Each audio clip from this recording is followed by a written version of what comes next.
छत्रपती संभाजीनगर पैठण रोडवर नक्षत्रवाडीजवळ भीषण अपघात।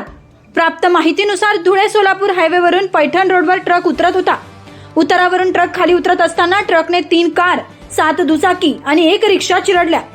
अपघातात एक महिला जागीच ठार, 6 जण जखमी असल्याची प्राथमिक माहिती। अरुंद रस्ता आणि त्यात काम चालू असल्यामुळे मोठ्या प्रमाणावर वाहतूक कोंडीत झालेली होती। त्याच वेळेस हा अपघात। छत्रपती संभाजीनगर पैठण रोडवर नक्षत्रवाडीजवळ भीषण अपघात। प्राप्त माहितीनुसार धुळे सोलापूर हायवेवरून पैठण रोडवर ट्रक उतरत होता। उतारावरून ट्रक खाली उतरत असताना ट्रकने 3 कार, 7 दुचाकी आणि 1 रिक्षा चिरडल्या। अपघातात एक महिला जागीच ठार, 6 जण जखमी असल्याची प्राथमिक माहिती। अरुंद रस्ता आणि त्यात काम चालू असल्यामुळे मोठ्या प्रमाणावर वाहतूक कोंडीत झालेली होती। त्याच वेळेस हा अपघात।